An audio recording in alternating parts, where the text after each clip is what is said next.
Hello నమస్తే. నారా చంద్రబాబు నాయుడు గారు ఒక రియల్ ఎస్టేట్‌కి సంబంధించినటువంటి ఒక మీటింగ్‌కి అటెండ్ అయ్యి నిన్న state should witness real estate boom అని ఒక ప్రసంగం ఇచ్చారు. ఆంధ్రప్రదేశ్ రాష్ట్రంలో రియల్ ఎస్టేట్ యొక్క బూమ్ రావాలి. అదే స్టేజ్ మీద నుంచే ప్రసంగించారు. ఆ స్టేజ్ మీద నుంచే చెప్పారు. ఇక నారాయణ గారికి మేము చెప్తున్నాము, మీరు ఏం చేస్తారో మాకు తెలీదు. రియల్ ఎస్టేట్ అనేది ఆంధ్రప్రదేశ్‌లో భూమి పెరగాలి అని ప్రసంగం ఇచ్చారు నిన్న. ఆయన చెప్పిన నెక్స్ట్ నారాయణ గారు ఒక ఒక వేరే మీటింగ్లో ప్రసంగిస్తూ ఆయన ఏమన్నారంటే, రియల్ ఎస్టేట్ని మేము భూమిలోకి తీసుకురావటానికి ఒక పెద్ద రిఫార్మ్స్ తీసుకుని వచ్చేస్తున్నాము అని నారాయణ గారు చెప్పారు. ఆయన చెప్పిన మరుక్షణమే ఇక్కడ which department is this layout building amendment to proper growth in Andhra based on feedback from stakeholders and analysis of national best practices, the director of town and country planning proposed amendments to the layout rules.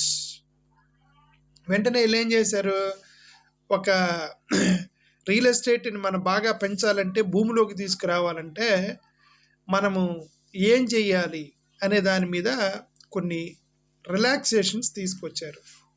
Okay, ఇది జరిగింది, government జరిగింది ఇది. Okay, సరే, real estate భూమిలోకి వస్తే ఆంధ్రప్రదేశ్ ప్రభుత్వానికి tax వస్తుంది, government tax కడతారు, ప్రాపర్టీ ట్యాక్స్ కట్టాలి.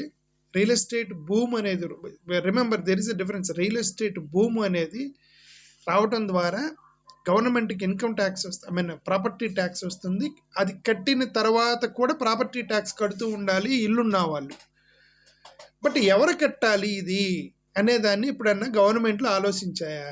మీరు రియల్ ఎస్టేట్ బూమ్ అని చెప్పేసి రియల్ ఎస్టేట్ని కృత్రిమంగా ఆర్టిఫిషియల్ భూమిని క్రియేట్ చేస్తే, ఆర్టిఫిషియల్ భూమిని మీరు క్రియేట్ చేస్తే, వినియోగదారుడికి కొనేటువంటి శక్తి లేనప్పుడు, వినియోగదారుడికి కొనుగోలు శక్తి లేనప్పుడు, వినియోగదారుడికి అంత కెపాసిటీ లేనప్పుడు, ఒక ఏరియాలో ఇల్లులు కొనుక్కోవడానికి ఇంట్రెస్ట్ చూపించినప్పుడు ప్రభుత్వాలు ఇంటర్ఫీర్ అయ్యి రియల్ ఎస్టేట్ రంగాన్ని కాపాడటానికి మీరు కృత్రిమ భూమి క్రియేట్ చేస్తే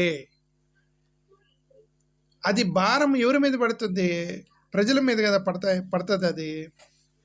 అది ప్రజలకు ఇల్లు కావాలనుకుంటే వాళ్ళే కొనుక్కుంటారు కదా. గవర్నమెంట్ ఇంటర్ఫీర్ అయ్యి గవర్నమెంట్ మేము దాన్ని రిలాక్సేషన్ చేస్తాము, మీరు ఇల్లు కట్టండి, రియల్ ఎస్టేట్ వ్యాపారం చేయండి అని అంటే, రియల్ ఎస్టేట్ వ్యాపారం చేస్తే మీకు వచ్చేది ఆఫ్టర్ ఆల్ ట్యాక్స్ అంతే. వాళ్ళు ట్యాక్స్ కడతారు. కానీ ఇప్పుడు రియల్ ఎస్టేట్ అనేదే, అసలు రియల్ ఎస్టేట్ అనే పదమే వ్యాపారస్తులకు సంబంధించింది.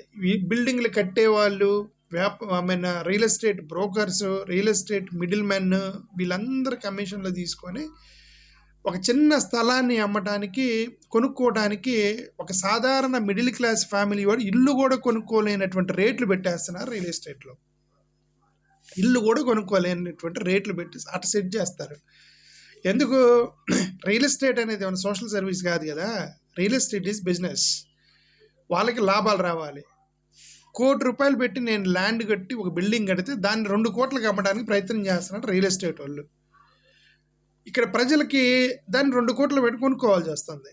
ఇప్పుడు గవర్నమెంట్ ఏం చేస్తుంది, దానికి కొంచెం రిలాక్సేషన్ ఇచ్చి ట్యాక్సులు తగ్గించు, లేదంటే లేఅవుట్స్ మీ ఇష్టం, పర్లేదు మీ ఇష్టం వచ్చినట్టు వేసుకోండి అని చెప్పి మీరు మొత్తం కూడా వ్యాపారస్తుడి పాయింట్ ఆఫ్ వ్యూలో మీరు కంట్రోల్ చేస్తే, వ్యాపారస్తుడి పాయింట్ ఆఫ్ వ్యూలో మీరు రిలాక్సేషన్ ఇస్తే, బయ్యర్ పాయింట్ ఆఫ్ వ్యూలో మీరు తీసుకునేటువంటి నిర్ణయాలు ఏంటి అనేది ప్రభుత్వం ప్రజలకు చెప్పండి. బయ్యర్ పాయింట్ ఆఫ్ వ్యూలో ఏం చేస్తున్నారు? ఇదిగో రియల్ ఎస్టేట్ వాళ్ళకి మేము చెప్పాము, ఈ ప్రైస్ ఇప్పుడు స్కూల్స్ అడ్మిషన్స్ కావాలంటే మీరు స్కూల్ ఫీజుని గవర్నమెంట్ కంట్రోల్ చేస్తుంది. Government is interfering. Movie tickets, cinema టికెట్లో గవర్నమెంట్ ఇంటర్ఫియర్ అవుతుంది. స్కూల్ ఫీజుల్లో గవర్నమెంట్ ఇంటర్ఫియర్ అవుతుంది. కాలేజీ ఫీజుల్లోకి గవర్నమెంట్ ఇంటర్ఫియర్ అయింది. కూరగాయల ధరల్లోకి గవర్నమెంట్ ఇంటర్ఫియర్ అయింది. బియ్యంకి గవర్నమెంట్, కోడిగుడ్లు, చికెన్, మటన్ మొత్తంలో గవర్నమెంట్ ఇంటర్ఫియర్ అయింది. ప్రైస్ కంట్రోల్ చేసింది. Why are not doing that in real estate అనేది నా ప్రశ్న. సాధారణ సాధారణ ప్రజలకి ఇల్లు కొనుక్కోవడానికి ఇదిగో ఈ ఏరియాలో ఈ ఇల్లుని నువ్వు ఎందుకు ఇంత కాస్ట్లీకి అమ్మేస్తున్నావు పేద ప్రజలకి అని చెప్పేసి ఈ రోజున ప్రభుత్వం అడిగిందా? Do government have any control over the prices of housing, private housing in Andhra Pradesh? మీకు లేదు కదా. అదే వచ్చిన దగ్గర నుంచి రియల్ ఎస్టేట్ భూమి పెరగాలి, రియల్ ఎస్టేట్ రిలాక్సేషన్ ఇవ్వండి, లేఅవుట్ రిలాక్సేషన్ ఇవ్వండి, వ్యాపారస్తులను ఇబ్బంది పెట్టకండి, రియల్ ఎస్టేట్ బ్రోకర్ని ఇబ్బంది పెట్టకండి, కన్స్ట్రక్షన్ లేబరర్స్ని కన్స్ట్రక్షన్ లేబరర్స్ ఇది ఈ పొద్దు లేచిన దగ్గర నుంచి వ్యాపారస్తుల గురించే. కానీ అని మీరు ఎందుకు అంత ప్రైస్ పెట్టి ల్యాండ్ అమ్ముతున్నారు, ఎందుకు అంత ప్రైస్ పెట్టి భూములు ఇల్లు అమ్ముతున్నారు, ఎందుకు అంత ప్రైస్ పెట్టి మీరు ఎందుకు ఒక హౌసింగ్ని ధరలు పెంచేస్తున్నారు? పెంచేస్తే రేపొద్దున సాధారణ మిడిల్ క్లాస్ వాడు కూడా ఇల్లు కొనుక్కోలేడు కదా. పేదవాడికి అసలు ఇంకా కల్లో జీవితం, ఆ జీవితంలో తన పై చూసి ఇల్లు కూడా కట్టుకోలేనటువంటి పరిస్థితుల్లో ఉంటాడు కదా పేదోడు. ఈ పాయింట్ ఆఫ్ వ్యూలో what is the measure that government is taking to control the prices of real estate in Andhra Pradesh? The government should answer this to the people of Andhra Pradesh. When you are interfering in school fees, we welcome. When you are interfering in movie tickets fees, yes, we are welcomed you.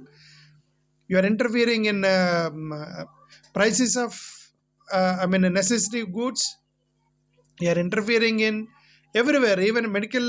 You are interfering, but except real estate. Real estate lo price ki haddulu levu. ధరలకి ఆకాశానికి రెక్కలు కట్టుకొని ఎగిరిపోతూ ఉంటాయి అవి. ఒక చిన్న గది వేసినోడు కూడా SFT 50,000 చెప్తాడు ఏరియాని బట్టి. నువ్వు కొంటే కొని లేదంటాడు. అక్కడ ఇల్లు కట్టుకోవాలనుకున్నటువంటి మిడిల్ క్లాస్ వాడికి పేదోడికి కష్టమవుతున్నప్పుడు ప్రభుత్వము ఎందుకు ఇంటర్ఫియర్ అవి చెయ్యలేనప్పుడు, కెపాసిటీ లేనప్పుడు మీరు వ్యాపారస్తుల్ని మీరు ఇలా కృత్రిమ భూమి క్రియేట్ చేస్తే ప్రజలకి చాలా ఇబ్బంది అయింది. గవర్నమెంట్ నేను చేయొద్దంటలేదు, గవర్నమెంట్ అనేది ఈ please think in the people point of view also.